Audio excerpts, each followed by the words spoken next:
Mesdames, Messieurs, bonjour, ravi de vous retrouver en cette matinée. Aujourd'hui, nous sommes le 17 janvier 2026. Il est 8 heures et nous allons vous accompagner jusqu'à 9h30 ce matin. Comme chaque samedi, notre ami Ahmed Garriga sera parmi nous. Il va rendre hommage à une grande personnalité, une grande figure de l'écriture de l'histoire d'Algérie. Il nous a quittés il y a quelques jours. Il s'agit de Mohamed Harbi, Allah yarhamou sa'aleh. Donc, Ahmed Garriga reviendra sur ses travaux, sur son parcours et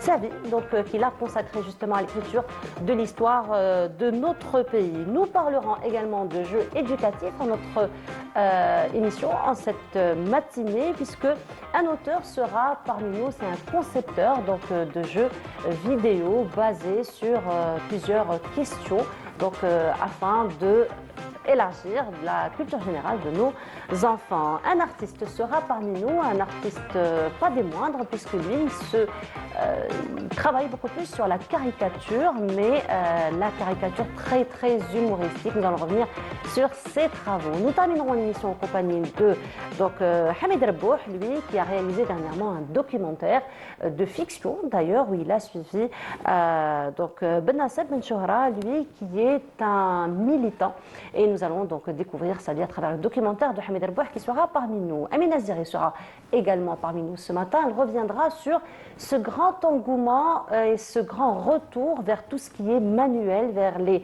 travaux manuels, vers le travail, vers l'artisanat particulièrement, qui représente une grande partie de notre identité et de notre histoire. Elle rendra également hommage à une grande chanteuse qui nous a quittés. Il s'agit de Mariam Abed. Voilà donc pour le programme de cette matinée. Mais avant de commencer, pause musicale que je vous laisse apprécier en compagnie de Kader Japonais. Et on se retrouve juste après.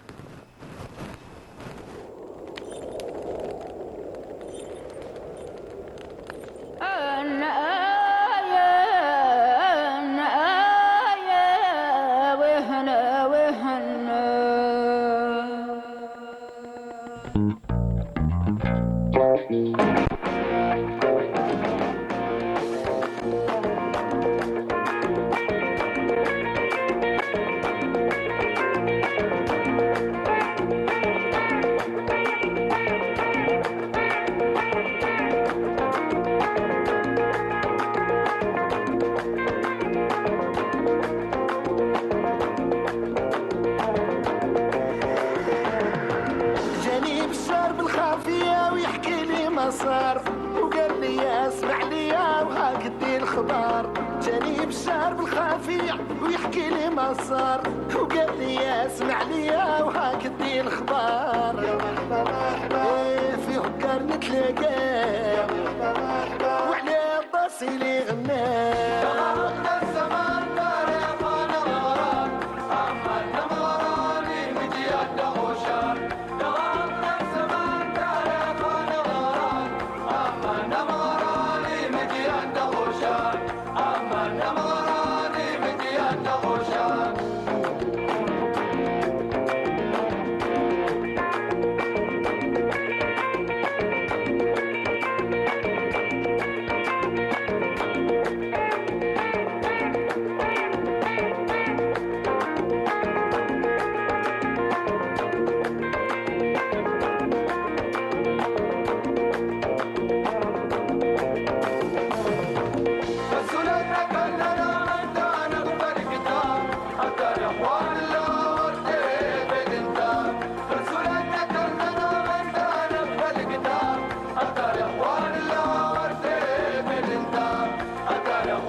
retour sur le plateau et cette fois-ci, donc notre ami Ahmed Gaïgassen est parmi nous. Il a choisi aujourd'hui de rendre hommage, comme je vous le disais, au sommaire à une figure emblématique de l'écriture de l'histoire de notre pays. Il s'agit donc de Mohamed Harbi, Allah yarhamou Saleh, qui nous a quittés il y a quelques jours. On va en parler et ce sera juste après cela.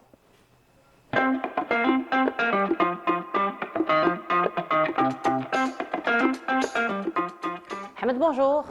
Bonjour à tous les téléspectateurs. Comment ça va? Ça va, Une semaine plutôt calme? Oui, oui. Plutôt calme. Ça va reprendre, Inch'Allah. Inch'Allah, ça va reprendre. Alors aujourd'hui, c'est un hommage à Mohamed Harbi. Oui, c'est le destin qui... De toute façon, nous, on a eu peut-être je ne sais pas, un petit... Privilège, voilà. On avait parlé de son vivant. Exactement. Donc, il y a de cela quelques mois, on a parlé un peu de son œuvre. Et tout de suite après, donc, le destin nous a rejoints. C'est le 1er janvier, il nous a quittés, Rabbi yarhamou. Donc, ce qui est bien avec Harbi, bien sûr, c'est une génération qui... C'est des gens qui étaient dans l'action, c'est des acteurs. Donc, il était dans le mouvement national, donc il a étudié. Déjà, quand il était peut-être au collège, là, déjà, il était... Parce que j'ai lu une fois un des auteurs français, il disait « Les Algériens naissaient adultes ». Parce qu'on leur a enlevé leur enfance, en fait. Oui. Parce que tout de suite, on comprend tout de suite, il l'a dit autrement. Mais c'est vrai, parce qu'ils étaient très jeunes, comme lui, il était déjà au collège, il était dans le mouvement national, il a épousé des idées, il a découvert les idées de gauche au collège, ou là, au lycée, ou là, donc puis il s'est engagé il a eu cet engagement. Donc, et puis, donc, il a aussi fait de la politique par la suite, il était fondateur du l'UGMA, il a été dans le FLN, il a été par la suite, après l'indépendance, il a occupé aussi des postes de conseiller, de secrétaire général. Mais c'est pas ce qui nous intéresse, en fait. Ce qui nous intéresse, c'est...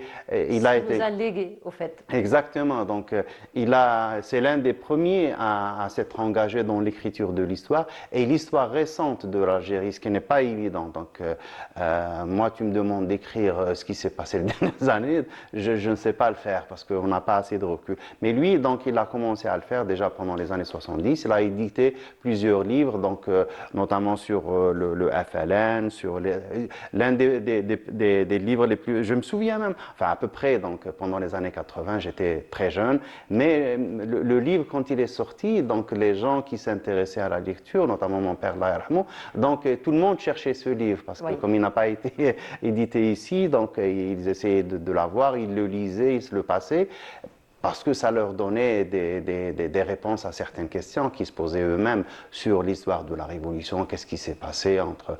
Voilà, sur certains éléments qui manquaient, ouais, exactement. Et puis eux-mêmes, ils étaient jeunes, ils étaient enfants pendant la Révolution, donc ils ont des bribes de souvenirs, ils n'ont pas toute l'image, et puis leurs parents n'étaient pas très au fait de ce qui s'est passé, parce qu'ils étaient illettrés, tout simplement. Donc, ils cherchaient. Lui, donc, il a été l'un des premiers à avoir pensé à écrire un peu l'histoire de la révolution algérienne, avec ses amis, notamment Mahfoud Quddash, Rabbi yarhamou, le Sharaf, etc. Ils étaient amis, même après l'indépendance, ils étaient dans le même cocon, donc pendant la Révolution et après, et ils sont engagés dans ce chemin. Et ça nous donne à nous un peu cette matière, une matière, et ça répond aussi, on a d'autres types de questions que celles de nos parents vis-à-vis même du même sujet qui est la Révolution. Mais bon, il donne des chemins de réflexion. Des chemins de réflexion quand même assez académiques, donc oui. Plus objectif. Exactement, parce qu'il a fait aussi, il a terminé ses études quand il est parti, donc il a fait son doctorat, il s'est engagé dans une carrière universitaire, académique, et il a publié.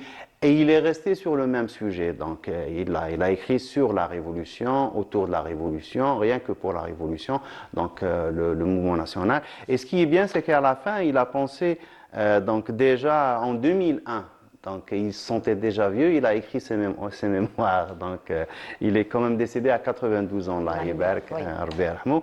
Donc il a un titre déjà révélateur, Une vie debout. Très révélateur. Exactement. Je ne l'ai pas, je l'ai raté, je le cherche, le livre, mais il est resté jusqu'à la fin d'idéologie de gauche. Donc il a de tout temps eu des rapports avec d'autres mouvements, d'autres idéologies très sharp, très coupé comme ça, donc il n'a pas changé, même en vieillissant, il n'a pas changé de position. Bon, mais bon, c'est pas ce qui nous. Mais ça reste un choix. Ça reste un choix, exactement. Il a écrit beaucoup sur le FLN, donc pour la Révolution. Le FLN, document et histoire, il a les archives de la Révolution algérienne. Donc, des fois, il a été très critique vis-à-vis de ses collègues et ses pairs. Il a engagé aussi des écritures collectives, donc avec un collectif d'enseignants, de chercheurs, et ils ont publié donc des livres, c'est des recueils de papier, de réflexion et de recherche. Donc là, c'est aux origines du Front de Libération Nationale. Donc là, il parle d'un événement, d'un des plus importants événements, qui est la scission du PPA-MTLD. Donc maintenant, on a un peu plus d'informations sur ces faits. Ah oui, ça c'était important. Donc ça il parle des conditions qu'il y avait donc en Algérie en 1954. La guerre commence en Algérie. Parce que les conditions qui ont enclenché. Non, les conditions qui ont l'atmosphère. Donc enclenché, c'était 1830. Donc, mais parce que surtout vis-à-vis du colonisateur, pour eux, donc le 1er novembre 1954, la surprise. Quand on lit les auteurs français, donc ils ne comprenaient rien. Non, pourquoi tout le monde était bien, tout le monde était heureux, les gens s'amusaient ensemble, on était tous très très bien, ils profitaient. Donc pourquoi ça? Donc c'est venu du néant, c'est quelque chose, c'est le bloc communiste qui a poussé, c'est le panarabisme qui a poussé. Mais non, c'est les conditions des Algériens, parce que tout le monde a embrassé la révolution, même les femmes au foyer, elles étaient convaincues comme quoi il fallait sortir de... Elles ont participé d'ailleurs à leur manière. Oui, elles ont participé pleinement, et c'est ce qui a fait, c'est ce qui a préservé en fait la révolution. Donc si ce n'était l'aide, parce que la femme, quand elle s'engage, elle s'engage. Donc c'est un engagement. Donc on connaît l'exemple, la femme sans sépulture, la Fatma Himalayen, sur laquelle elle a écrit. Donc elle a été complètement, la pauvre, jetée d'un avion, puis ils l'ont. Ça dépasse l'entendement, ça dépasse l'imagination. Là, c'est un travail de collectif. Donc la guerre d'Algérie, donc c'est un ensemble d'auteurs, donc sous la direction de Mohamed Harbi. Il dit la fin de l'amnésie. Donc, le titre est bien choisi parce que c'est vraiment. Parce qu'on arrive à 2004. Donc, exactement. Voilà, donc, et c'est là où les mémoires se réveillent. Parce que, on parle d'Algérie, on parle de 54-62, et là, 2004, donc ça donne beaucoup à réfléchir. Parce que après, vers les années 2000, on a vu que beaucoup d'Algériens ont commencé à écrire leurs mémoires. Donc il y a eu quelques-uns qui ont écrit pendant 30-40 ans. En 2000, donc il y avait tout le monde qui a. Donc on voyait dans les librairies, à chaque fois il y avait une nouvelle sortie d'un travail, une nouvelle édition, un travail. C'est des moudjahidines simples, ou des responsables, ou des commandants, ou même des gens qui ont occupé des postes très importants pendant la Révolution, qui se sont décidés enfin à écrire leur mémoire. Parce que on le comprend psychiquement, c'était des gens qui étaient traumatisés, c'était des gens qui ont vécu des séparations, c'était des gens qui ont perdu des êtres chers, c'est des gens qui ont perdu leur jeunesse, leur enfance. Et il fallait un temps de guérison, il fallait un temps que l'émotion se réduise, un temps soit peu, qu'on puisse se mettre, prendre sa plume. Le temps de faire un deuil finalement. Exactement, et de reprendre. Même pour nous, c'était un peu tard, parce que il y a des informations qui sont perdues avec l'âge. Après, entre-temps, il y a eu des écrits de l'autre côté qui étaient très hostiles d'ailleurs. De 62 à 80, il y avait une dizaine de mémoires écrites en Algérie. Il y avait 1 millier écrits en France. Voilà. Donc, et là, on comprend. Parce que c'était des gens qui, pour nous, la difficulté, c'était le choc. Donc, mais pour eux, c'était un exutoire. Parce que comme c'était des tortionnaires, donc il fallait faire sortir le venin qu'il y avait chez eux. Donc, c'était pas des confessions, c'était vraiment essayer de se faire bonne conscience. Donc, c'est pour ça qu'ils ont écrit. Donc, ils ont écrit. Et puis, bon, bien sûr, la tradition n'est pas la même. Mais chez nous, en général, les acteurs, donc, et certains, et surtout, il y avait ce frein un peu de foi. Donc, la foi musulmane dit qu'on fait lillah. Donc, ce qu'on a fait, on a fait surtout. Oui. Donc, il se dit, si j'écris, c'est quelque chose qui reste, je risque de un peu triturer dans ma niya, donc il y aura l'ikhlas. Du coup, je vais perdre l'ajr. Moi, je l'ai fait pour Rabbi, je l'ai fait pour l'au-delà, je ne l'ai pas fait pour ce monde. Donc, je ne vais rien dire. Il y a des gens qui sont partis comme ça. Donc, ils n'ont rien, même à leurs enfants, à leurs femmes, ils n'ont jamais rien raconté. On pouvait à peine entendre quelques mots quand ils rencontraient leurs amis ou des gens, leurs camarades, les gens qui étaient avec eux. Donc, ils commencent à se rappeler certains souvenirs. Là, on déniche des informations. Sinon, pour qu'ils viennent, c'était pratiquement impossible de leur. Je me souviens avec Ahmed Reda, Allah yarhamou, donc c'était comme ça. Et puis lui-même, il a été fondateur de l'UGMA, il était témoin de tout. Donc il nous racontait à peine et il nous racontait comme s'il n'était pas présent. Donc vraiment, il s'extirpait de l'affaire et racontait. Et voilà. Donc ça reste des convictions en soi, même si c'est dommage parce qu'on perd quand même beaucoup d'informations. Exactement. Par contre, Harbi, lui qui avait aussi cette volonté d'écrire l'histoire, donc il a utilisé le fait qu'il a été acteur, donc il a été présent pendant plein d'événements, et puis il avait la méthodologie aussi par la suite académique qui lui a permis de faire. Donc c'est ce qu'on retient en fin de compte essentiellement de sa vie de professeur d'universitaire. C'est ces archives, ces témoignages, ces documents, ces écrits qui nous éclairent sur la révolution algérienne.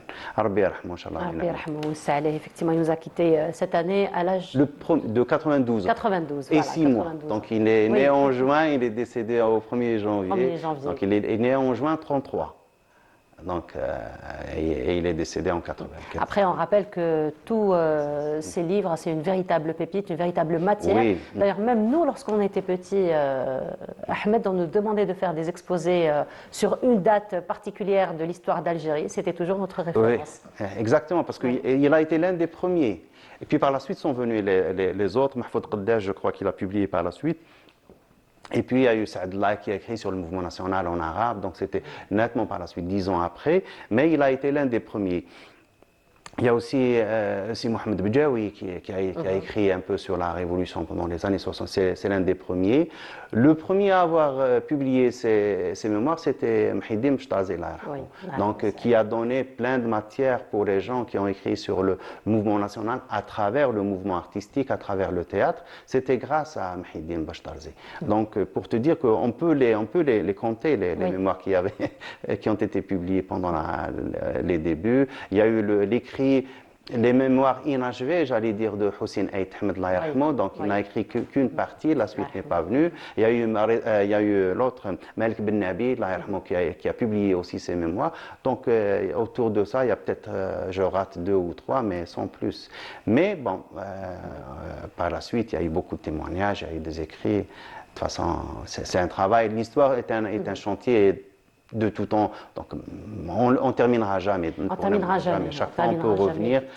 Et puis, avec une nouvelle grille de lecture, ou là, avec un nouveau document, avec des informations. Plus de recul. Exactement. Aussi. Donc, avec une nouvelle méthodologie, différents angles d'attaque. Donc, voilà, donc c'est toujours, c'est très important de revenir sur l'œuvre et bien sûr et sur la personne aussi, parce que c'est la personne qui a fait l'œuvre.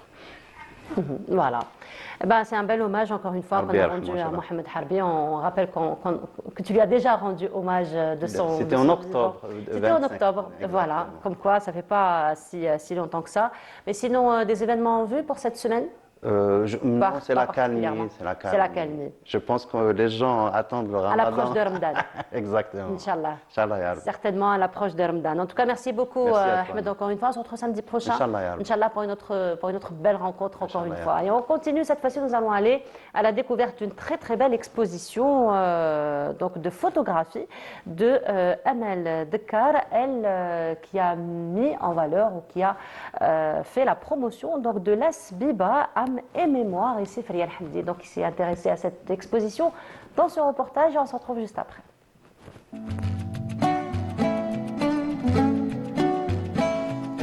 Elle ne chante pas, elle capture. Janet n'est pas une escale au bout du désert, elle en est le sortilège. Une présence qui s'impose sans bruit. Une force douce et ancienne qui désarme les certitudes dès les premiers pas.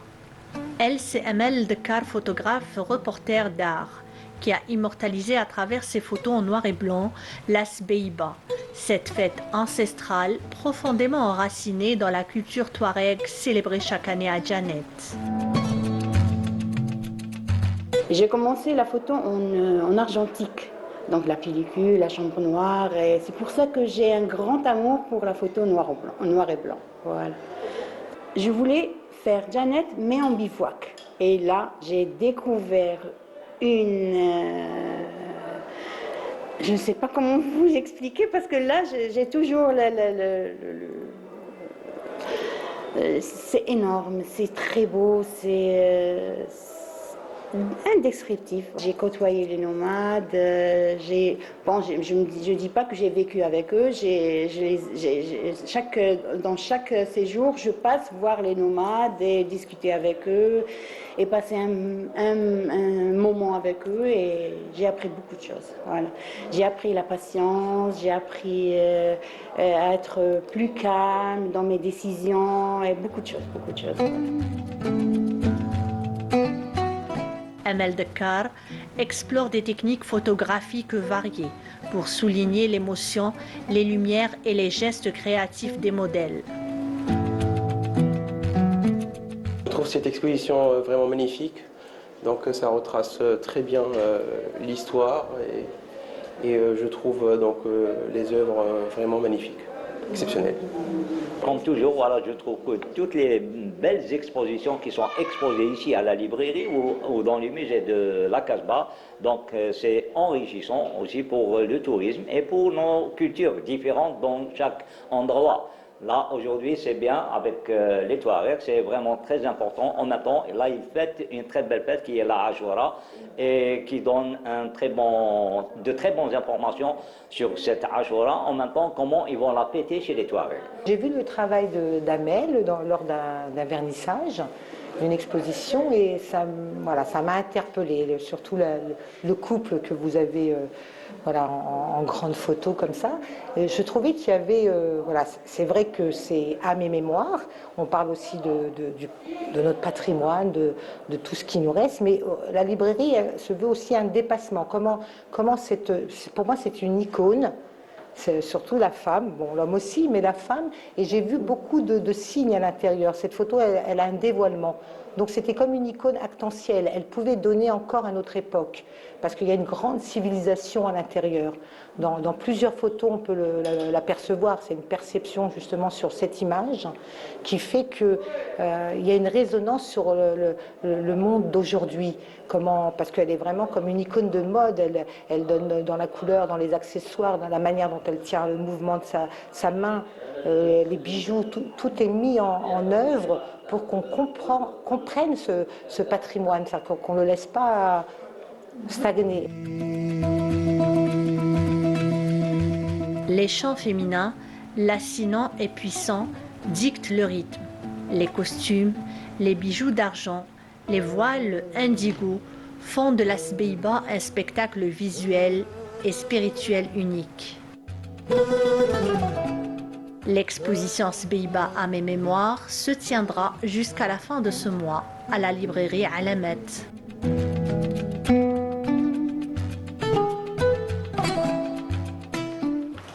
Et de retour sur le plateau, c'était donc une très très belle exposition autour de l'As Beiba, et c'est Farid Hamdi qui s'est intéressé à ce reportage. À présent, nous allons nous intéresser aux jeux, mais plutôt aux jeux éducatifs, car il n'y a pas mieux que l'apprentissage par le jeu. Nous en parlons ce matin en compagnie de notre invité, qui est concepteur d'ailleurs de jeux éducatifs. Il s'agit donc de Badr al-Islam Benlamad. Bonjour, bienvenue à vous. Bonjour. Vous avez retenu mon nom, hein? Je ne risquerai pas d'oublier votre prénom, c'est ce que j'allais dire. Tant mieux. Alors, le nom probablement, mais le prénom certainement pas. Alors, on connaît beaucoup de Badr al-Din. Oui. Très commun. Oui. Mais Badr al-Islam, j'avoue que c'est la première fois que j'entends parler. C'est pour ça que je suis unique, j'espère, Inch'Allah. Et effectivement, c'est ce qui fait votre particularité. D'ailleurs, vous venez avec une particularité. Exactement. N'est-ce pas? Alors, justement, Monsieur Bellamine, vous comme beaucoup j'ai envie de dire, D'auteurs. les adultes qui ont gardé l'âme d'enfant, Oui, n'est-ce pas? J'en Donc suis un. vous avez mis en valeur l'apprentissage par le jeu.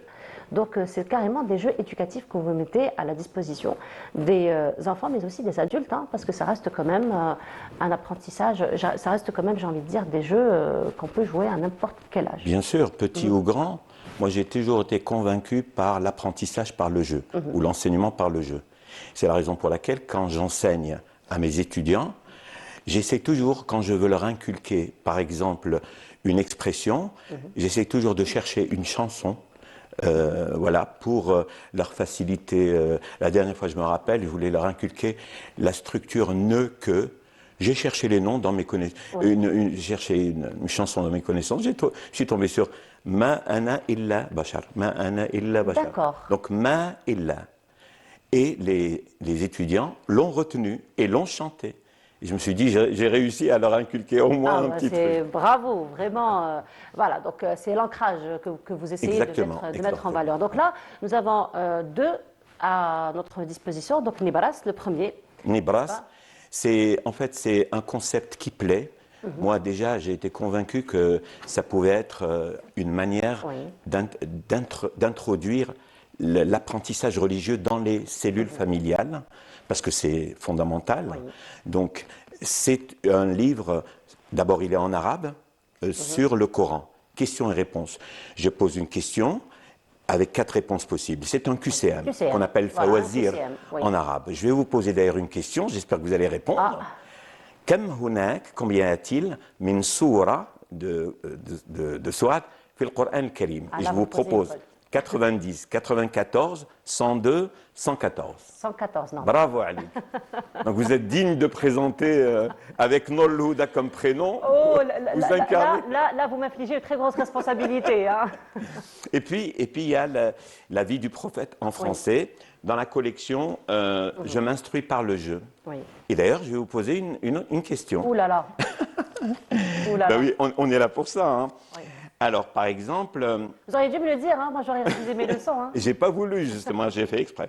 Avant l'islam, les Arabes accomplissaient-ils des circuits autour de la Kaaba, oui ou non? Normalement, c'est oui. Oui, effectivement. Il y avait des idoles dans la Kaaba. Donc, et puis, vous savez que l'islam a maintenu des habitudes et les a dirigées vers la morale et tout. Donc, voilà. La morale, effectivement, vers tout ce qui était spirituel. Exactement. Et ce qui nous rapproche, donc, effectivement, de Dieu. Dites-moi, pourquoi? Pourquoi donc CQCM? Pourquoi le jeu? Pourquoi ce genre de... Après, qui sont très, très pratiques. Hein, donc, très pratiques. On peut même les avoir en poche. Je ne sais pas, je les vois bien, par exemple, les gens qui font de longs trajets. Bien sûr. Hein, avec les enfants. Donc et ce qui est bien, c'est adultes et enfants. En fait, les enfants, parce qu'on doit leur donner un peu de culture musulmane, et aussi les adultes, parce qu'il y a beaucoup d'adultes qui ne connaissent pas le béaba de l'islam, le béaba de la vie du prophète, sallallahu alayhi wa sallam. Donc, nous, si vous voulez, moi, je ne suis pas à la base un spécialiste de l'islam, mais j'ai eu une culture musulmane par mon père. J'ai appris une partie du Coran avec mon père, et avec des amis aussi. Et donc, j'ai toujours voulu que les gens sachent un minimum. On connaît tout sur les acteurs et tout, notamment étrangers, américains, européens, mais on ne connaît pas sur les personnages de notre culture. Et ces livres-là sont venus pour répondre à cette question. Et d'ailleurs, je profite pour dire que samedi, donc aujourd'hui, à 14h30, aura lieu une séance de vente dédicace au siège de El Bayazine, qui est la maison d'édition que j'ai choisie grâce à sa responsable très énergique, Madame Najat Saddeqi. Et donc, on va faire une séance dédicace à 14h30. Aujourd'hui, à son siège, qui se trouve au Immeuble Shell, Immeuble Shell, ou résidence du Petit Hydra. Et donc, il y a du stationnement et tout. Bon, j'espère faire connaissance avec mes lecteurs, découvrir mes lecteurs, et puis que mes lecteurs me découvrent. Voilà, parce que je n'ai pas écrit que ça, en fait. Voilà, c'est ce que j'allais... Moi, je suis interprète de conférences. Voilà, dans ma formation, j'ai fait mes études en Algérie. Et donc, j'ai enseigné l'interprétariat. Et la traduction simultanée est une activité exceptionnelle. Pourquoi je dis exceptionnelle? Parce qu'elle n'a pas besoin que de compétences linguistiques, elle a besoin de compétences psychologiques. Psychologique, une culture générale. Exactement. Une culture générale, mais surtout psychologique, très, parce très que large. j'ai eu, vous savez, à l'Institut de traduction avant, alors je ne sais pas maintenant, mais il y avait un tronc commun entre interprètes et traducteurs pendant 2 Oui. ans. Et pour passer en 3e année, il fallait passer un module traduction simultanée. Donc ceux qui passaient avec succès ce module, c'est moi qui leur enseignais. Voilà. Et donc j'ai remarqué qu'il y avait des étudiants qui avaient des capacités exceptionnelles, linguistiques exceptionnelles, mais qui n'arrivaient pas à faire sortir. Ils avaient un blocage. Alors que d'autres avaient des connaissances, somme toute, moyennes, mais grâce à des compétences psychologiques, ils arrivaient à faire passer ça. Voilà.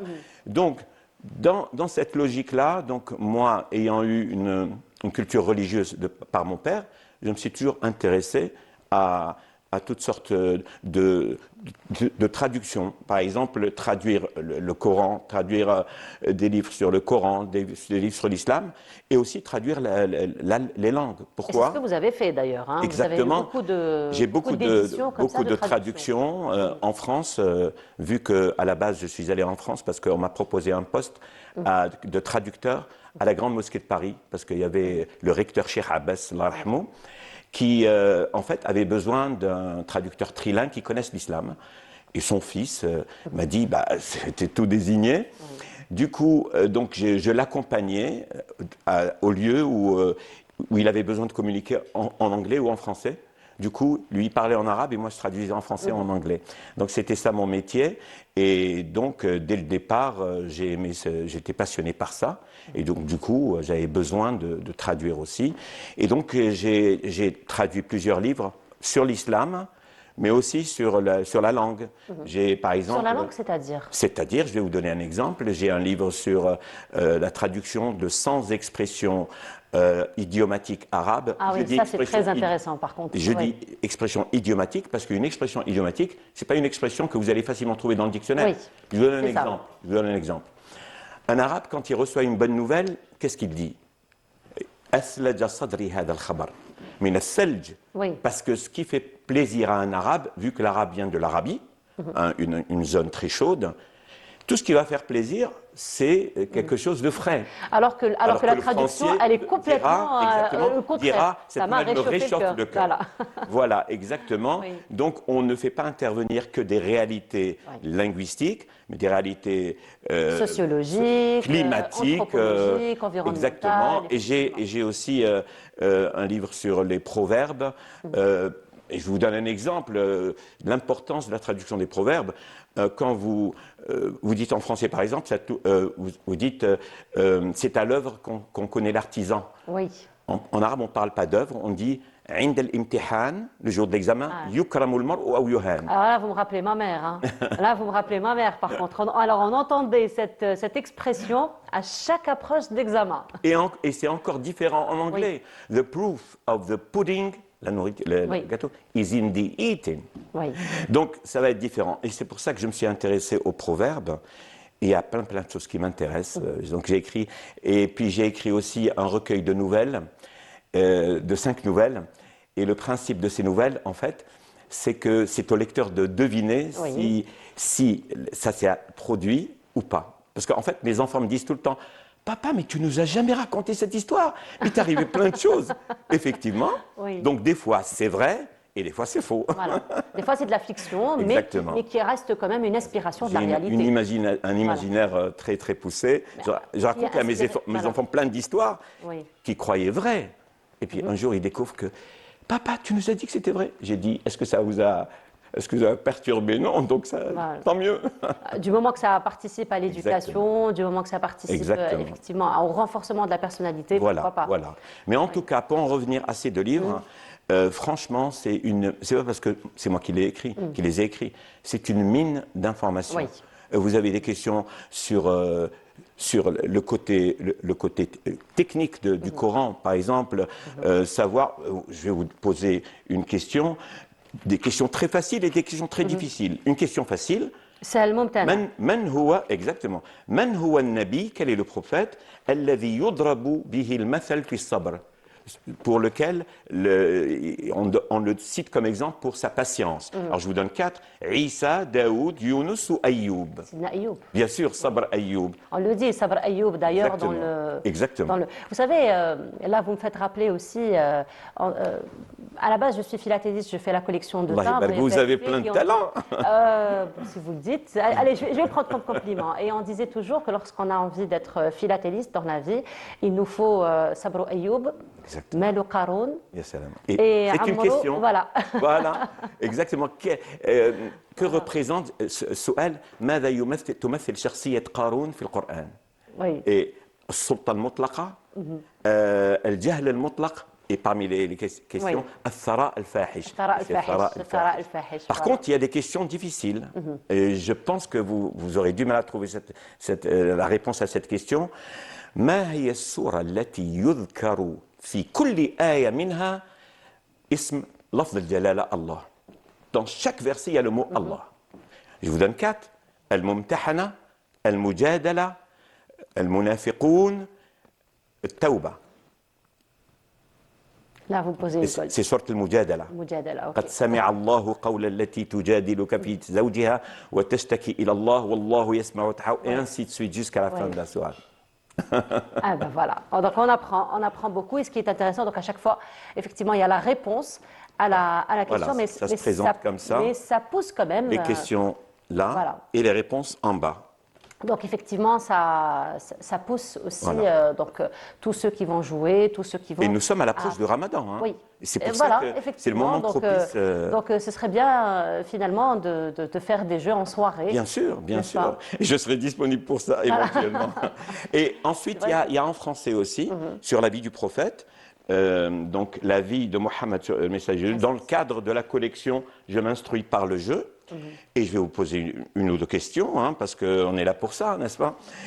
Alors, lequel des prophètes suivants est considéré comme l'ancêtre des Arabes? Isaac, Jacob, Ismaël, Saleh. Les Arabes sont les fils de qui?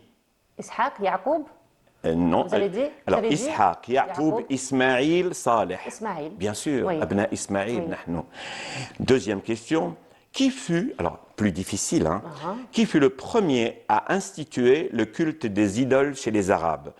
Amr ibn Luhay, Zayd ibn Haritha, Ibn Saloul, Huyay ibn Akhtab. Alors là, je vais passer ça. Amr ibn Luhay, voilà. D'accord, là je passe. Pour ne pas dire de bêtises, sinon j'aurais -1. Les QCM, c'est ça, hein. Autant ne pas répondre, bien on peut sûr. répondre faux. Mais on apprend avec un plaisir incroyable. Et donc, je voulais créer un concept. Et moi, je suis content d'avoir pensé à ce concept parce qu'il est intéressant. Et il plaît parce que là où je suis, je pose des questions, les gens s'arrêtent. Je vous garantis que c'est vrai. Les gens s'arrêtent et essayent de trouver. Je le fais dans les taxis. Oui. Je l'ai fait une fois dans le bus. J'ai commencé par le monsieur à côté de moi. Comme j'ai une voix un peu qui porte. Oui. Le gars d'à côté a répondu et il m'a demandé une deuxième question. J'ai posé la question, il n'a pas su répondre. Il y avait une dame à côté. Oui. Et petit à petit, quasiment tout le bus était... Voilà, et donc ça crée finalement Voilà, exactement. un C'est une environnement contagion. convivial. C'est une contagion. C'est finalement un environnement convivial Exactement. qui est instauré Exactement. dans des lieux publics Exactement. comme ça. Et avec ma collègue et la responsable donc, des éditions Al-Bayazine, Najat Saddiqi, je la cite parce que c'est une personne exceptionnelle. Et donc, on a décidé de continuer sur cette voie. Et ce qu'on va faire, ce livre-là sur le messager de Dieu, on va le mettre en arabe, le créer en arabe. Le traduire. Voilà. Et celui-là en français.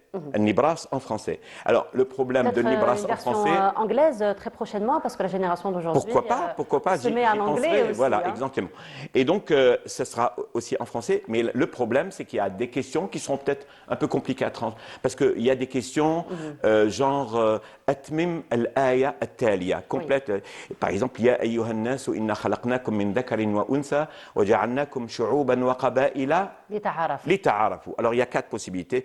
Lita'arafu. ta'arafu li tuwahhidu, et il faut choisir ça. Voilà. Et donc, ça, peut-être, ça sera un petit peu compliqué parce que ça enlèvera le cachet arabe des versets coraniques. Mais après, on réglera ce problème, on le changera, on le remplacera par d'autres questions. Par d'autres questions, voilà. effectivement. Est-ce que vous n'avez pas pensé, probablement dans le futur, à proposer vos jeux éducatifs au niveau des écoles?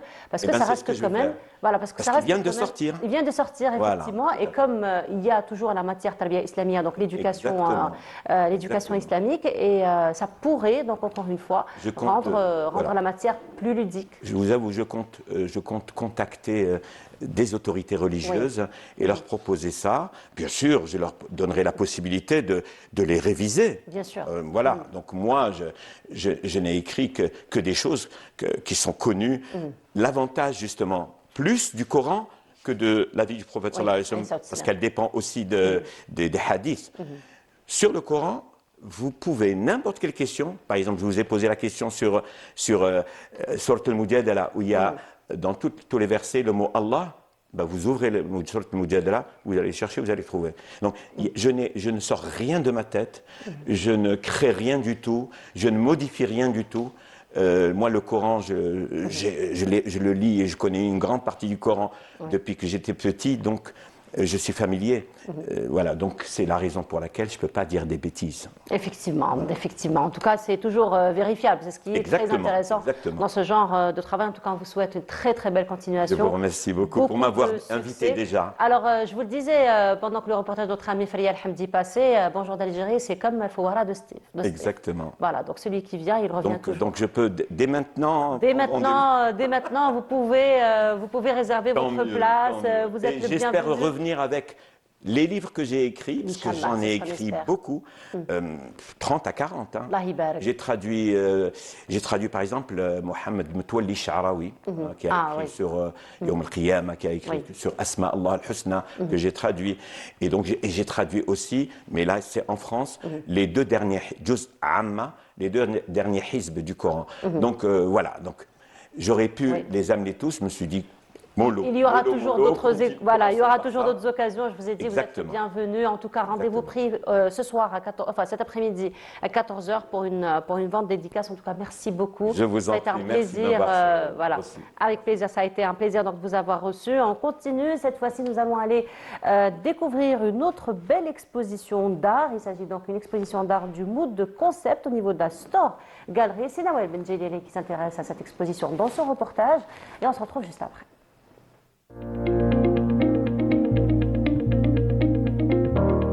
L'art pictural algérien, moderne et contemporain, riche et diversifié, s'est construit à travers les œuvres de figures emblématiques qui ont su créer un langage visuel unique.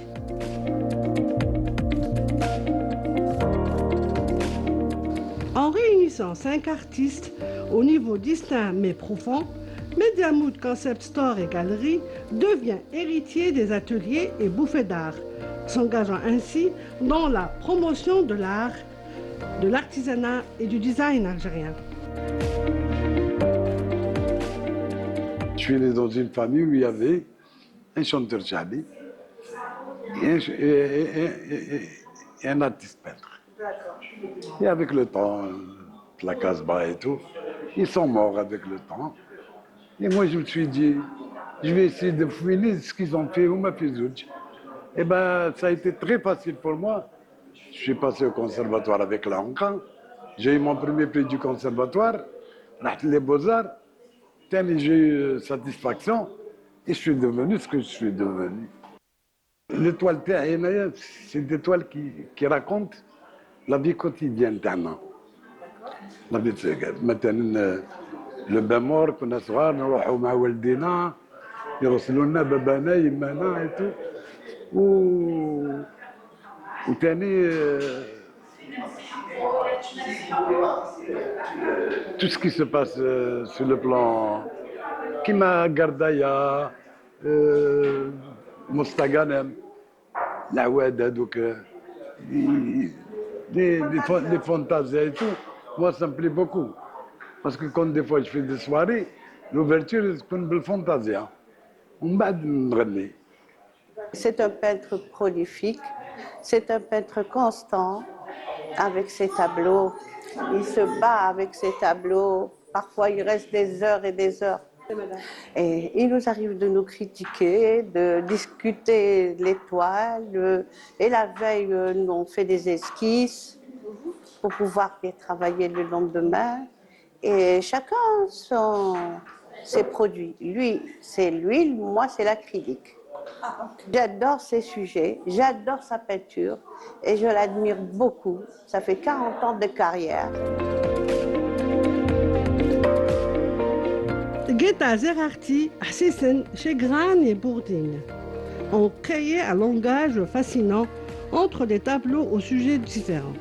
Réunis dans un même espace, les œuvres se répondent grâce à une scénographie intellectuelle qui souligne leurs points communs.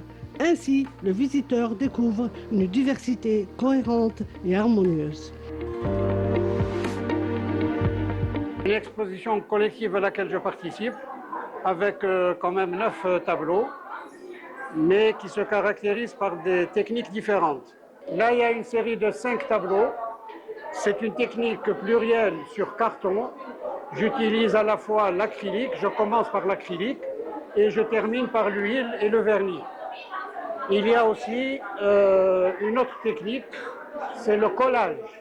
J'utilise le collage pour que la texture soit tout à fait différente. Au-delà de la simple monstration d'œuvres, cette exposition remplit un rôle essentiel de médiation culturelle, permettant au public de découvrir des artistes ayant marqué l'histoire de l'art algérien. Elle a également démontré l'importance des lieux alternatifs dans la démonstration de l'art et l'émergence de nouvelles formes de diffusion. Et de retour sur le plateau, c'est donc une belle exposition Mood Concept. Ça s'est passé au niveau du Store Gallery. C'était Nawal Benjilali donc, qui s'est intéressé à ce reportage. À présent, un film documentaire a été réalisé par notre ami donc, Hamid Rabouh, pour lequel il a été primé. Hamid, bonjour. Bonjour. Bonjour. J'allais dire Rabah. À chaque fois. À chaque fois. Alors hier, en faisant le briefing avec Amal, elle me dit, bon, c'est Hamid, hein. Attention, ne te trompe pas, hein, c'est Hamid. Hein. Hamid. Hamid, comment ça va? Ça va, ça se passe bien. Félicitations donc pour ton film documentaire. Merci. Pour Canal Algérie. Pour Canal Algérie, effectivement, donc félicitations à toi, à Canal Algérie aussi. Donc c'est un film documentaire qui retrace une vie d'une personnalité, d'un personnage qui a marqué finalement l'histoire de notre pays, l'histoire donc des résistances populaires, voilà. N'est-ce pas? Oui. Donc il s'agit de Ben Nasser Ben Chouhra. Voilà, c'est un révolutionnaire comme tant d'autres que l'histoire, les historiens ne citent pas assez dans nos livres d'histoire. Donc c'est un révolutionnaire qui est né en 1804. Dès son jeune âge, il a combattu le colonialisme aux côtés de l'émir Abdelkader, puis il a combattu, il a assisté, il a résisté au colonialisme au niveau de l'Arwat, où il y a eu un génocide, puis il a participé aux différentes révolutions qu'a connues notre pays. Il a assisté à Cheikh Bouamama, Al-Moukarani, Al-Kabrouti, Bouchoucha et tant d'autres. Ouais, il a côtoyé finalement les plus grands résistants de l'époque des résistances populaires. Il a combattu le colonialisme pendant plus de 40 ans, il ne faut pas l'oublier. Voilà. Donc une vie très mouvementée. Voilà, c'est un décédé en malheureusement 1884. qu'on ne connaît pas assez. Donc comme tant d'autres, comme Telib El-Lekhal, comme Bouchoucha. Donc il faut faire un travail concernant ces hommes-là. Ah, c'est ce que tu as fait d'ailleurs pour le mettre encore une fois en valeur, pour le faire connaître au grand public. Bien sûr, voilà. Alors parle-nous un petit peu de la réalisation de ton documentaire, parce que ça reste, c'est pas un documentaire documenté, mais c'est un documentaire de fiction. Voilà, on a essayé de préparer un scénario, on a préparé ce scénario, et moi là, je suis parti à l'Arwat pour découvrir Ben Nasser Ben Chouhra, et j'ai découvert l'Arwat à travers Ben Nasser Ben Chouhra. Oui, certainement. Voilà, c'est une ville que très belle région. J'ai trouvé, c'est une ville qui respire la culture algérienne. Oui. Il y a tant d'artistes au niveau de cette ville que j'ai aimé. Oui. Voilà. Alors parle-nous du déroulement de ton documentaire. Réalisation. Voilà, la réalisation a été faite en 3 parties. Moi, j'étais invité à une fête dans les montagnes de la Kabylie, et puis il y a des femmes qui chantaient Ben Nasser Ben Chouhra. Je n'ai pas compris pourquoi on chantait Ben D'accord. Nasser Ah, Ben c'était Chouhra. comme ça le déclic finalement. Voilà. D'accord. Pourquoi ils chantaient le nom de cet homme qui appartenait à la Ouad. Donc, puis j'ai fait des recherches au niveau de la Bibliothèque nationale. J'ai découvert cette personnalité, puis je suis parti à la Ouad, et c'est là que j'ai découvert la ville et le personnage de Ben Chouhra. Mais un personnage très Voilà. atypique, on va dire. Typique. Un fils de nomade qui a eu, dès son enfance, avec son courage et sa formation religieuse, il a été dès son jeune âge un chef respecté.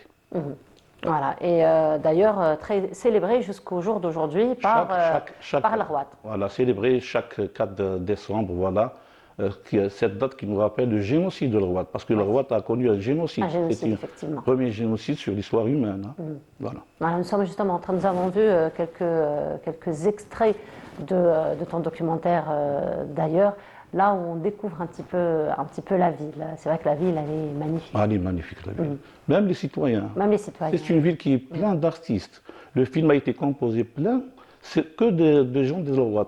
Celui qui a composé la musique, ceux qui ont interprété, c'est des habitants de Rouat. Il n'y a que le réalisateur qui vient d'Alger, voilà, n'est-ce il n'y a pas? que le réalisateur qui vient d'Alger. Il n'y a que Hamid qui vient d'Alger. Voilà, nous sommes en train de voir quelques extraits. Hamid, que tu peux nous commenter peut-être? Voilà, c'est la Kabylie, là. Voilà. Donc le point de départ. Oui, le point de départ avec, voilà. تعقدنا تسوى بديان ورتقد فاطمة يون ووزينه طريق اللي نعوه دقاتي يموت أنا جهد سنور يغزي نعوه دقاتي يموت أنا مرسن كمزن كنتي نعوه دقاتي يموت أنا زيرة سيد نحلي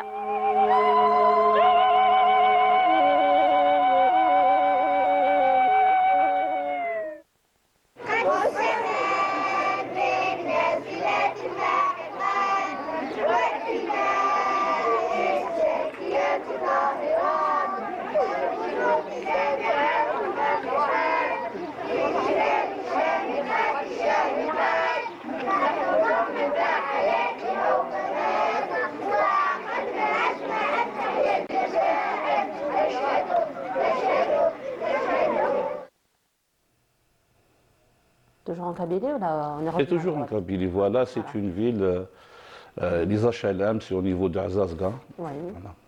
Donc là, on rappelle, c'était des images de célébration du 5 juillet, ce que nous étions en train de voir. Voilà. Avec, tu nous disais, des chants de fêtes de J'ai martyrs. trouvé que c'est les citoyens de ce village, ils fêtaient tout seuls cette célébration, sans caméra, sans l'arrivée des personnalités. C'est leur conviction, finalement, c'est leur attachement à leur histoire. Et tu me disais donc que c'était les femmes de martyrs Voilà, c'est les femmes de martyrs interprétaient. qui chantaient, qui chantaient la disparition de leur mari, la disparition de leurs filles, de leurs enfants. Voilà. Parce qu'ils ont souffert dans ce village-là. Et c'est dans ce village qu'ils ont cité le nom de Ben Nasser Ben Chouhra. Oui. Voilà. Et c'était le début de notre histoire. Voilà, le déclic. Donc Le déclic. pourquoi Voilà. Ben Nasser Ben Chouhra, pourquoi en Kabylie, femmes, pourquoi on le voilà. chante. Voilà. Et donc, de fil en aiguille, on arrive à Rouat. Donc là, on va voir un autre extrait. Un autre extrait où on me dit tu fais appel un peu à l'infographie. On te connaît pour ça, Hamid. Hein. Parce qu'on ne pouvait pas faire autrement. Voilà, autrement, parce que c'était des scènes atroces. Et j'ai pu réaliser ça à travers l'infographie avec notre ami Mohamed et sa femme. Votre ami Mohamed et sa femme de la télévision ou de Rouat? Ils sont un peu de la Rouat. Voilà. Un peu de Rouat, voilà. Donc, comme tu disais, l'équipe, tout est de la Rouat. Je ne sais pas si l'extrait. Voilà. Donc, nous sommes en train de. On va le découvrir dans un petit moment. Voilà. Donc là, nous sommes... Alger tombe. C'est le début d'une longue période de souffrance pour le peuple algérien. Face à la résistance des habitants du Tel et des montagnes, l'armée française réagit avec violence. Les opérations militaires deviennent de véritables campagnes de terreur. L'un des moments les plus tragiques de cette histoire se déroule à Rouat en 1852. Pour la première fois, une arme invisible est utilisée contre les civils. Le gaz. Hommes, femmes, enfants. Personne n'est épargné. Des milliers de morts Un véritable massacre. Malgré cette violence, le peuple algérien continue à croire en la liberté. Une lumière qui brille même dans les moments les plus sombres. Une lumière qui ne s'éteindra jamais.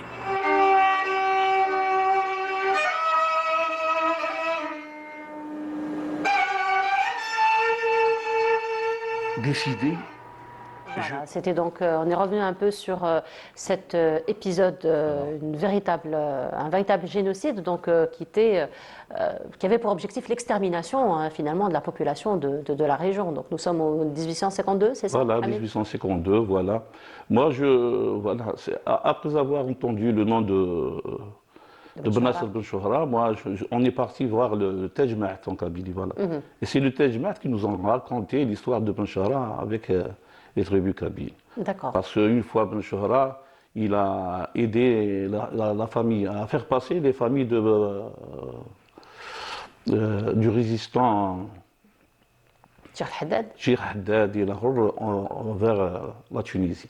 D'accord. Voilà. D'accord, donc vraiment un travail qu'il a fait sur tout le territoire. Il a eu le courage de venir au tel. C'est quelqu'un qui a aidé tous les révolutionnaires algériens. Il a tracé même les frontières algériennes. Il n'a pas dépassé les frontières algériennes. Il a aidé les Bouamama, les Cheikh Haddad et Boumezrag, il a aidé Ibn Choucha, Telli Ben Lekhal, il a aidé même le Keblouti au niveau de Annaba et Tbessa. Donc c'est un personnage qui a tracé en fin de compte les frontières. C'est un personnage clé voilà. finalement. Mais malheureusement qu'on ne cite pas assez. Voilà, donc grâce à ce documentaire, voilà, sera... il y a d'autres qu'il faut citer aussi. Certainement. On compte sur toi, Hamid. Il n'y a pas de problème. On t'inflige cette grosse responsabilité, Hamid. Il y a des résistants au niveau de l'Arwat, comme il y a des résistants au niveau de Djelfa, comme il y a des résistants au niveau de Ouerguela. Dans toute la région, voilà. dans tout le pays. Voilà, au niveau de la Hagar avec Ag Mokhtar. Effectivement, le colonialisme a été refusé dès le départ et effectivement c'était ça. Et c'est pour la première fois en histoire humaine qu'une armée de colonisateurs a utilisé l'arme chimique. Oui. Donc il a mis les enfants et les femmes enceintes dans des sacs, il les a jetés dans des puits. Oui. Et il les a brûlés vifs. Donc il faut le mentionner ça. Oui. Voilà, c'est l'horreur. C'est des crimes coloniaux, effectivement. Voilà. Ce sont des crimes coloniaux. Voilà, et à chaque 4 décembre, ils fêtent ça. La ville de Rawat fête ça. Oui, commémore donc ces événements tragiques, ces événements donc génocidaires. Là, nous sommes en train de voir d'autres très très belles images. Donc un cavalier, donc qui joue un petit peu le rôle. Voilà, c'est un jeune de Rawat, il ressemble à Ben Chouhra. Ce qui est intéressant aussi dans ton travail, Hamid, c'est que tu fais intervenir beaucoup de témoignages, beaucoup de personnes, beaucoup de personnes qui ont beaucoup de choses à dire justement pour essayer de compléter un puzzle particulier sur la vie donc, de Benasser Ben Chouhra. Voilà, moi je reste un trait d'union entre différents personnages qui habitent le roi, c'est à eux de dire l'histoire. Moi, j'essaie de faire le lien entre les regards croisés, donc programmer pour faire réaliser un produit qu'on divise pour les Algériens. Donc, en fin de compte, c'est une pour les Algériens, pour l'humanité pour les Algériens avant tout, puis pour dénoncer les crimes du colonisateur français, c'est tout. Voilà. Donc, c'est un documentaire de combien de temps? À peu près de 75 minutes. 75 minutes, voilà, 75 minutes qui retracent encore une fois. Et donc c'est d'une pierre deux coups, parce que tu nous fais découvrir le personnage, mais tout l'environnement autour. Voilà. Donc l'environnement, les belles places, les lieux, certaines dates charnières dans l'histoire de l'Algérie. La Rawat, c'est une ville très belle. Voilà. Moi, j'ai aimé. La Rawat, j'ai découvert, voilà. Et c'est plein d'artistes. C'est plein d'artistes. Oui. C'est ceux qui ont interprété, ceux alors, qui ont Hamid, composé je la vais musique. te dire que tu n'arrêtes pas de répéter, il y a plein d'artistes. Je te vois revenir à l'Rouat pour rencontrer ces artistes. Pourquoi pas? C'est un plaisir de les rencontrer. Certainement, il les Moi, met en valeur. j'ai connu ceux qui ont, voilà, l'association du 4 décembre, il y a des hommes qui travaillent dans ce sens-là. Moi, je les encourage parce que j'ai aimé leur travail. Ils font un travail formidable. Voilà. Très bien. Eh ben, félicitations, encore une fois. Mais sinon, tu es revenu avec un prix. Oui. Alors, si tu permets, on va le montrer. Alors, tu nous en parles un petit peu? Voilà, c'est un trophée que l'association du 14 décembre a donné pour ce travail-là. Voilà, lors de la célébration, donc, de la commémoration, encore une fois, du 4 décembre qui se fait chaque année. Voilà. Voilà, d'autres belles découvertes, encore une fois. Des projets en vue, Hamid? Inch'Allah. Inch'Allah. Ouais, Tu veux rien nous dire pour l'instant? Inch'Allah. Inch'Allah. Tu veux rien nous dire pour l'instant? C'est pas encore confirmé, mais Inch'Allah. D'accord, Inch'Allah. Inch'Allah. Donc ça, c'est le trophée que tu as eu au niveau donc, de l'Orwat par l'association du 4 décembre. Pardon. Voilà. Très bien. Ben, félicitations. Bien sûr. Ben, félicitations encore une fois, Hamid.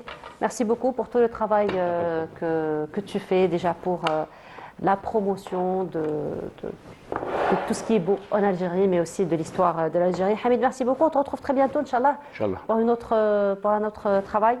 Inch'Allah. Voilà. Merci beaucoup, Hamid. Et cette fois-ci, une autre exposition, très très belle exposition de l'artiste peintre Omar Rahmani qui se passe au niveau de la galerie Al-Qasr. Et c'est Lamia Boudbouda cette fois-ci qui s'y intéresse dans ce reportage et on se retrouve juste après.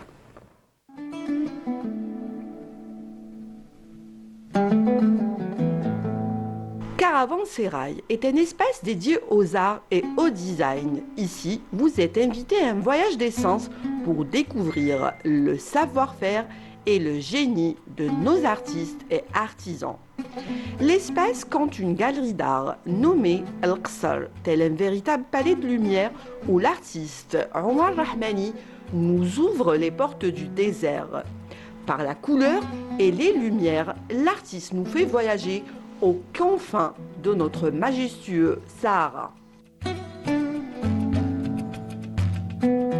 Intitulé Mémo chromatique, l'artiste, dans une démarche post-impressionniste, nous fait découvrir autrement les paysages, portraits et scènes de vie de l'Arwat. Avec un style expressif et une palette audacieuse et presque émotionnelle dans ses œuvres, l'Oasis occupe une place centrale dans son œuvre, sous un ciel lumineux baigné d'un jaune solaire presque irréel. La lumière devient matière. Les palmiers aux couleurs audacieuses se dressent comme des sentinelles, marquant l'entrée d'un monde où la matière et l'homme avancent ensemble. Plusieurs scènes s'organisent autour de l'eau, élément rare et vital et qui devient le cœur battant de plusieurs toiles.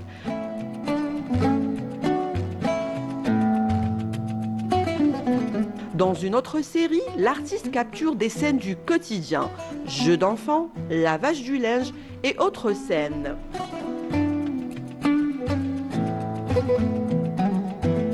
Dans l'étoile Mémoire collective, l'artiste fait un clin d'œil au patrimoine et aux traditions. On retrouve notamment la vie traditionnelle, les rituels de la fête, ainsi que le tapis. Une autre série est dédiée aux portraits. Des couleurs gorgées de soleil et une chaleur palpable sans même quitter les murs de la galerie. Telle est la promesse de l'artiste qui reste exposé jusqu'au 15 janvier. Faites le voyage. Et de retour sur le plateau, c'était une très très belle exposition de l'artiste peintre Omar Rahmani qui s'est passée au niveau de la galerie d'Al-Qasr au Caravansérail. C'est Lamia Boudbouda donc qui s'est intéressée à ce reportage. Nous allons toujours rester dans le monde de l'art, mais cette fois-ci de l'art un petit peu humoristique, puisque nous allons parler de caricature en compagnie de notre invité Karim Goussen. Bonjour, marhaba bik. Oui, Selmak, bonjour à vous. Ça va? Ça va, vous allez bien? Ça va, je vous remercie. Alhamdoulilah. Et vous l'avez su, donc Amina est parmi nous ce matin. Amina, bonjour. Bonjour, Nolouda. Comment ça va? Ça va? Ça se passe bien? Ça va bien. Alhamdoulilah. Avec le bleu, tout va bien, merveille. Merci beaucoup. Toi aussi, je t'ai adoré avec le blanc. Ça fait longtemps que je te vois avec le blanc. J'aime pas beaucoup. Et pourtant, ça te va. Merci, Aïcha. Je ne sais pas, l'artiste, qu'est-ce qu'il en pense? La couleur bleue. Blanche, pardon, la couleur blanche. Oui, j'aime bien.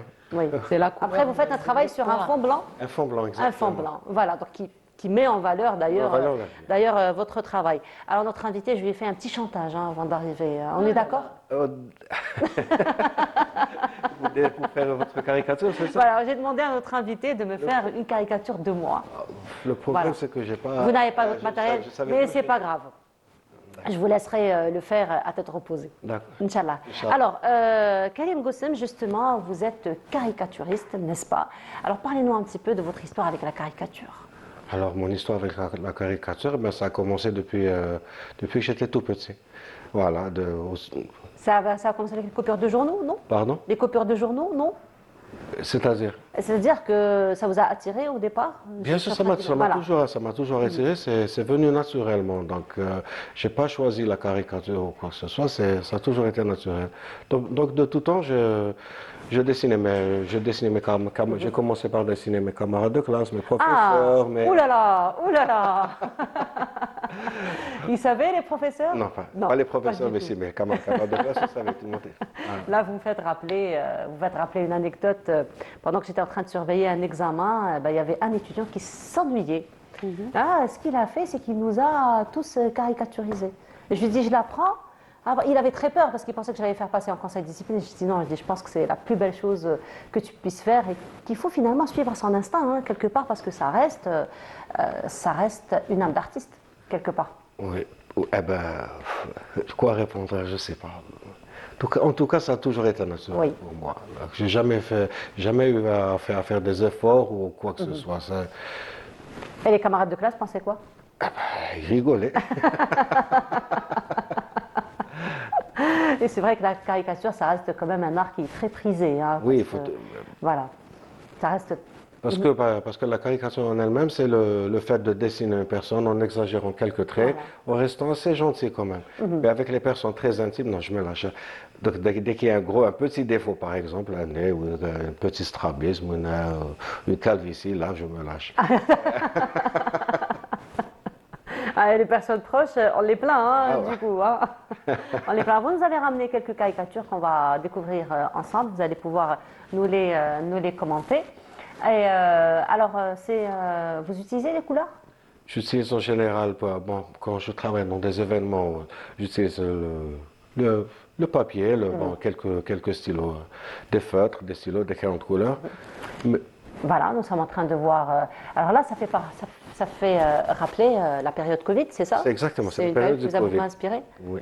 Alors là, le Covid était tout nouveau, donc tout le monde avait peur du Covid. Tout le monde ne savait pas ce que c'est. On ne savait pas ce que c'était, exactement. Ouais.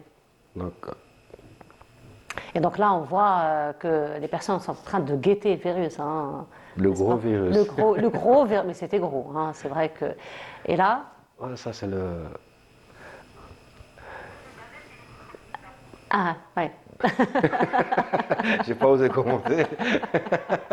Oui, allez, c'est le port de bavette quand on le porte pas, et puis bon, voilà, on va être très clément sur le commentaire. Hein, on va être très clément sur le commentaire. Qu'est-ce que tu en penses, Amina?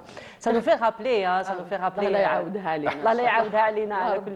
Mais c'est vrai que maintenant, avec le recul, voilà, ça nous permet de rigoler avec le recul. Mais c'est vrai que c'était une période quand même très difficile. Il y avait beaucoup de ce genre de personnes. Hein. Il y en avait beaucoup. Il y en avait beaucoup. Moi-même, il m'est arrivé de porter la bavette de la main. De cette manière? Oui, de cette manière, une ou deux fois. Et là?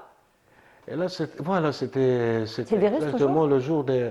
non, il y avait les Jeux Olympiques. Voilà, c'était les Jeux Olympiques. Oui. Voilà, les Jeux Olympiques ont été... Les Jeux Olympiques, c'était en 2000... C'était exactement la période du Covid. Et les Jeux Olympiques ont été reportés? Non, je pense qu'ils ont été reportés. Oui. Je pense aussi qu'ils étaient reportés. Mais même après avoir reporté les Jeux Olympiques, le confinement était toujours dans... Voilà. Le confinement était... C'est pour dire que c'est le Covid qui a eu son mot. Quoi. Sa médaille d'or. Qui a eu son mot à dire. Voilà. Il nous a troublés, hein, effectivement. Pendant 3 années, ça n'a pas été facile pour le monde entier. Donc c'est une période qui vous a beaucoup inspiré, finalement. La période du Covid. Parce que c'était confinement. Confinement, voilà. Donc il n'y avait rien d'autre à faire. Bon, comme j'aime bien le dessin, donc je me suis lâché. Voilà, vous êtes lâché. Et là? Ah oui, là, parking. Walking Dead, ça nous fait rappeler la fameuse série? La fameuse série, mais Pourquoi le King Dead? Parce que vous voyez à peu près les gardiens de parking. Les parkingers, exactement. Donc, il y a une petite similitude entre les zombies et moi j'étais très... Ah, voilà. ويقول لك خلصني قبل ما exactement, exactement. Voilà, donc finalement c'est des dessins de vie, hein, donc vous vous inspirez du quotidien dans vos dessins. Exactement. C'est ça. Alors aussi un travail que vous faites, donc ça c'est, on a vu un petit peu le quotidien, mais sinon vous travaillez sur d'autres thématiques, là par exemple. Ah, oui. On le reconnaît très vite. Hein. On le reconnaît très vite. Hein. Ouais. Donc ça c'est l'artiste. L'artiste Ed Sheeran. Voilà. Ah, on l'a tous écouté. Hein. Pardon? On l'a tous écouté. Hein. Je pense que Oui, c'est un tube qui était planétaire hein, en 100 ans. Voilà, donc finalement, vous vous intéressez un peu à tout, hein, pas spécialement le quotidien, donc même des personnalités, même des artistes, même que vous arrivez quand même à caricaturiser à chaque fois, c'est ça? Exactement, c'est selon l'inspiration. Selon l'inspiration du jour, selon le mood, n'est-ce pas? Exactement. Et en ce moment? En ce moment, je travaille dans des événements, parce que, pour vous dire, ce sont les boîtes de communication qui font appel à moi. Oui. Pour organiser des stands publicitaires, Là, par exemple? Bob Marley, non? Bob Marley, Zidane. Bob Marley, oui. Ah, Zidane, par contre, je ne l'ai pas reconnu. Non, parce Zidane, par contre, je ne l'ai pas reconnu. Derrière, ouais. Voilà, mais Bob Marley, si. C'est quoi? Ce sont des shops ou Ce sont des shops, non, ce sont des dessins imprimés sur des shops. Sur des shops, voilà. Je fais même aussi des caricatures imprimées sur des t-shirts. Voilà, je fais un petit peu... De la communication, la communication à travers. Donc c'est pour ça qu'on fait appel à vous à travers les boîtes de communication. Boîtes de communication, surtout pour organiser pour animer des stands publicitaires, pour des événements. Donc j'ai fait le salon de la foire, j'ai fait la journée de l'enfance, la journée de la femme, des anniversaires de société par exemple. Voilà. Et les idées, à ce moment-là, il faut être très inspiré, hein, parce que c'est un travail finalement que vous faites à l'instant T. C'est de la production que vous faites simultanément. Voilà. C'est pas une production que vous faites au préalable, donc c'est vraiment... C'est de la production simultanée. Exactement. Et ça vous demande beaucoup de réflexion, ça. Beaucoup de réflexion, non. Non, c'est naturel. C'est naturel. Ah ben, c'est naturel, voilà. Oui, je parle à un artiste, franchement. Et là, c'est vous? Ah là, c'est moi. Alors, un côté, c'est une photo. L'autre côté, c'est le caricature. Donc, voilà. je découpais le... Ah, ça, c'est sympa. Là, vous êtes en train de me donner d'autres idées, par contre. Hein. Là, je vais peut-être changer d'avis sur la caricature. Voilà. Amina, tu t'es déjà fait une caricature, non? Non, jamais. Mais moi, par contre, moi, ce que j'ai adoré, c'est la photo de Zidane, qui était omniprésent dans les rencontres de l'équipe nationale durant la CAN. Oui. Et puis, pour supporter aussi son fils Lucas et pour supporter aussi son pays natal. Voilà, pas natal, d'origine. Qu'on salue, qu'on félicite donc, pour le parcours qu'ils ont fait quand même. Exactement. Voilà, très très belle caricature, effectivement. Alors, c'est tout le temps, hein, tout le temps avec une caricature. Tout le temps. Je dessine tous les jours. Tous dès les que jours. j'ai un moment de libre, dès que j'ai un moment de libre. C'est toute la famille qui est passée? Oui, toute la famille, bien sûr. La famille, les collègues, Même, j'imagine, la maman. Hein. Vous n'avez laissé faire? Bah oui. La maman qui le regarde en ce moment, quand ça lui de passage. Elle vous regarde en ce moment? Elle me regarde. Allez, coucou à la maman qui nous regarde. Par contre, madame, elle dort. Hein. Pardon? Madame, elle dort. C'est vrai? Non, je pense pas. À cette heure-ci, certainement, elle s'est réveillée pour... Alors, elle est passée, j'imagine. Pardon? Madame est passée aussi, j'imagine. Oui. Et comment? Comment? J'ai été un peu gentil avec elle. J'ai jamais voulu exagérer. Vous n'avez pas trop le choix de toute façon. Hein. J'avais pas intérêt. Effectivement. En tout cas, bravo pour tout ce que vous faites. Des projets probablement en tête, probablement des publications de vos travaux. Peut-être une bande dessinée. Peut-être une bande dessinée, oui. Mais le problème avec la bande dessinée, c'est que je cherche surtout un auditeur. Ah oui. Voilà. Oui.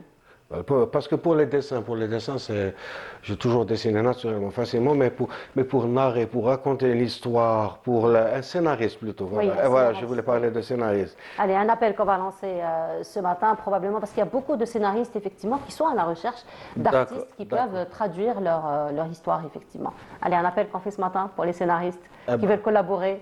S'ils veulent je peux donner mes coordonnées, ma boîte mail. Alors, c'est goussamkarim7@gmail.com. Vous pouvez répéter. Pardon? Vous pouvez répéter votre email comme ça pour ceux qui nous regardent. D'accord, alors c'est goussamkarim7@gmail.com. Voilà, donc pour ceux qui veulent collaborer, d'autant plus que la bande dessinée est très prisée par la jeunesse. Aujourd'hui, on le voit d'ailleurs dans le Festival international de la bande dessinée qui attire quand même un grand engouement. En tout cas, on vous souhaite beaucoup de belles réussites. Je vous remercie. Prochaine fois, Inch'Allah, on vous recevra avec une bande dessinée. D'accord, avec Inch'Allah. Inch'Allah. Alors, Amina, qui est avec nous ce matin. Amina, on va rester toujours dans l'art, on va rester toujours dans le manuel, dans la créativité. Et cette fois-ci, tu t'intéresses, Amina, à toutes ces personnes qui reviennent un peu au travail manuel, qui reviennent au handmade, qui est très prisé aujourd'hui, n'est-ce pas? Exactement, Nour. Donc, effectivement, les travaux manuels qui ont toujours fait partie de notre patrimoine culturel, bien sûr pratiqués ou exercés par nos mamans, nos grands-mères.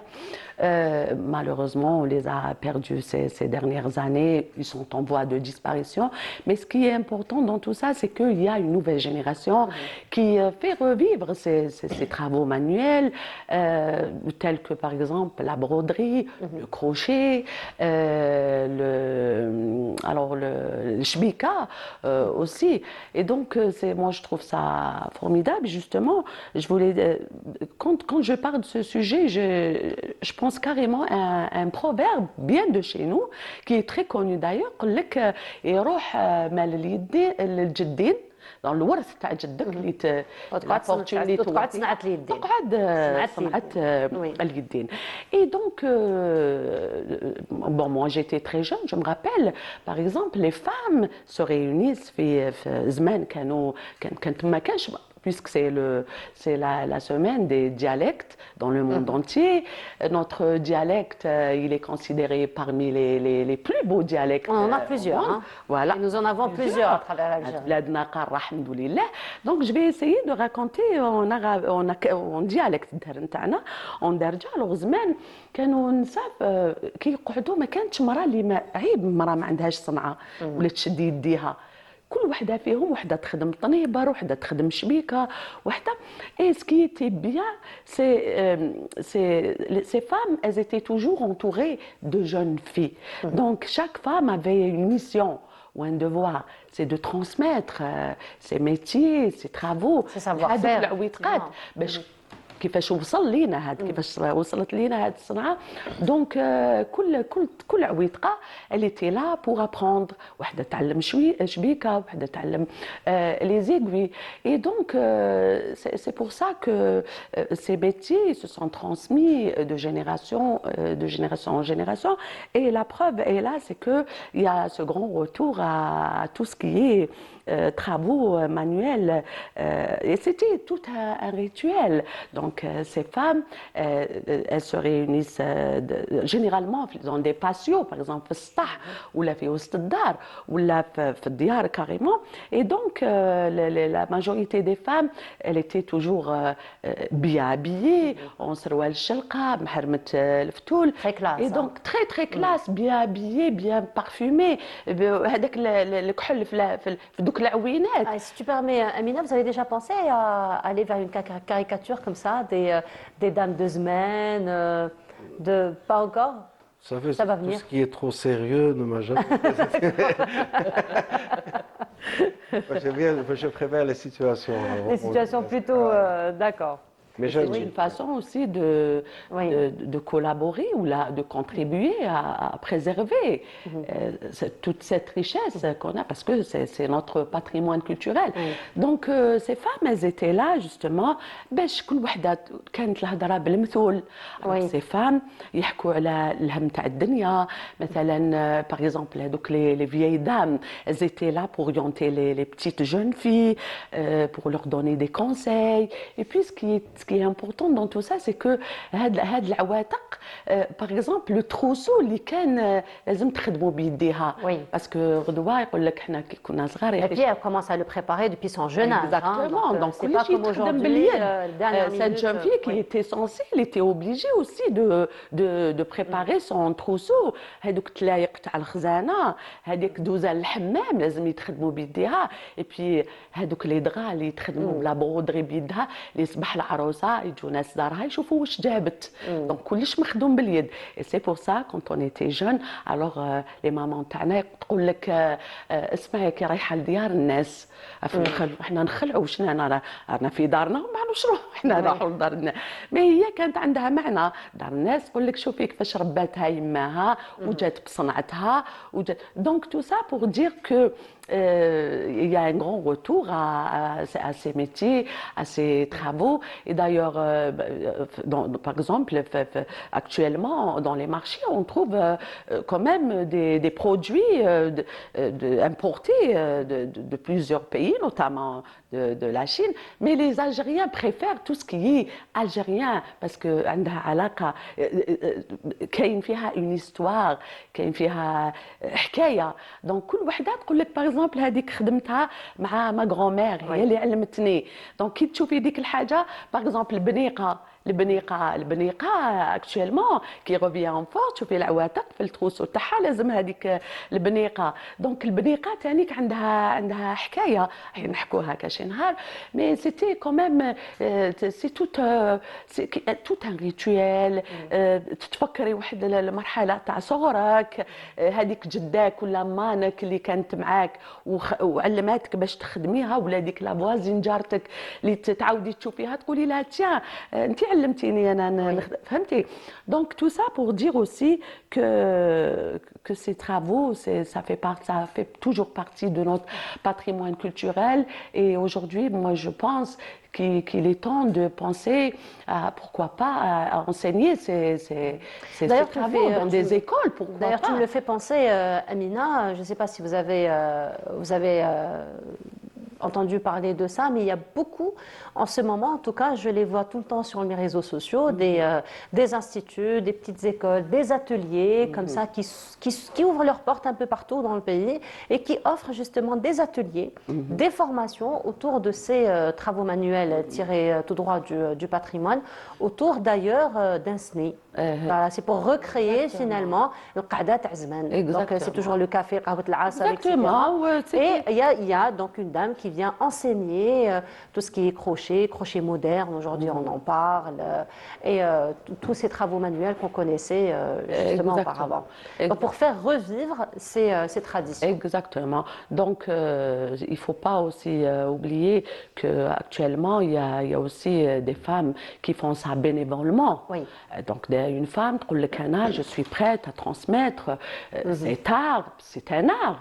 Donc pour le préserver justement et le transmettre à la nouvelle génération تقول لك أنا صداقة parce que avant تقول لك اللي يعلم صنعة لواحد آخر عنده أجر.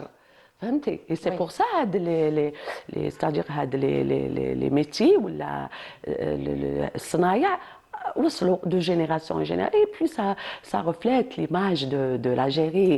Et la diversité surtout. Exactement. Et sa diversité. Voilà. Surtout, et donc ces femmes, elles étaient là autour autour d'un petit café.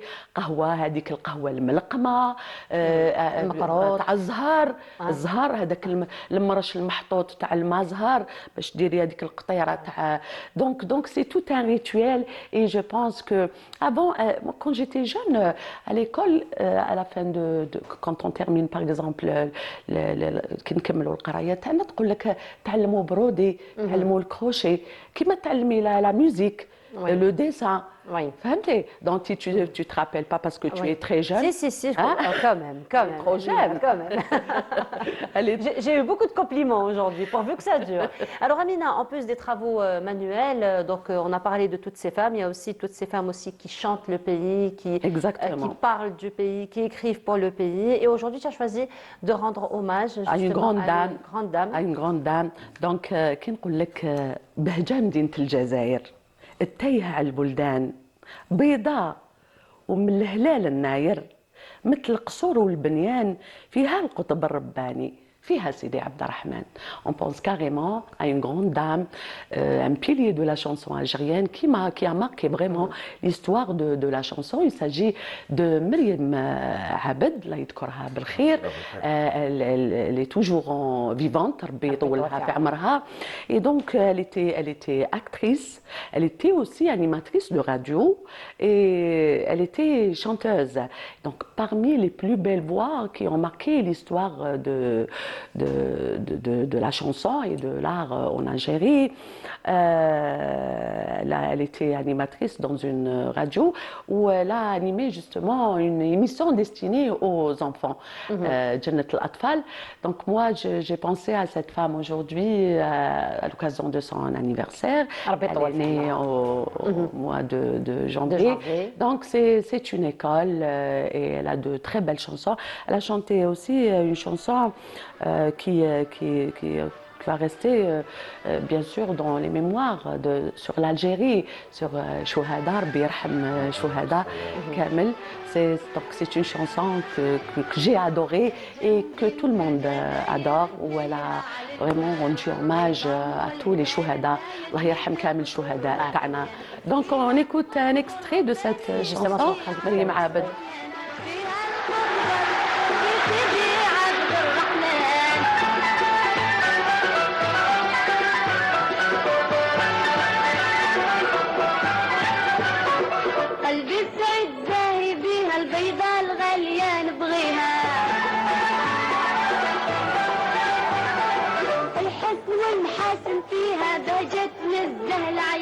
بالجود شعت ثم عليها والخير والشرف والشر بالجود شعت ثم عليها والخير والشرف. Voilà, c'est donc un extrait que nous étions en train d'écouter donc de Myriam Abed. Voilà, donc Myriam Abed aussi, bon, comme je viens de le dire, elle a quand même animé, c'est une émission destinée aux enfants. Avant de faire du théâtre aussi, elle a participé dans des opérettes en tant que comédienne. Voilà, donc l'un des plus célèbres chansons, c'était ce qu'on a écouté, effectivement. Voilà, donc nous arrivons à la fin de notre émission. Amina, tu as une petite dédicace à faire passer très rapidement. Oui, à la famille Galiz, donc Anis Galiz qui vient d'avoir un petit poupon, il s'appelle Moussa, à Montréal. Donc un grand salut à sa maman et Yanis et bien sûr sans oublier son grand-père Mohamed Galiz. Voilà, et propre établissement pour la maman. Inch'Allah. En tout cas, merci beaucoup Amina, c'est toujours un plaisir de te recevoir. Karim Gossem, merci beaucoup. On se retrouve très bientôt pour une bande dessinée. Voilà, je vous responsabilise. Merci beaucoup. Voilà, donc nous arrivons à la fin de notre émission. Merci beaucoup de nous avoir suivis. Je vous souhaite une très agréable journée à tous. Je vous retrouve exceptionnellement demain à partir de 8h. Au revoir.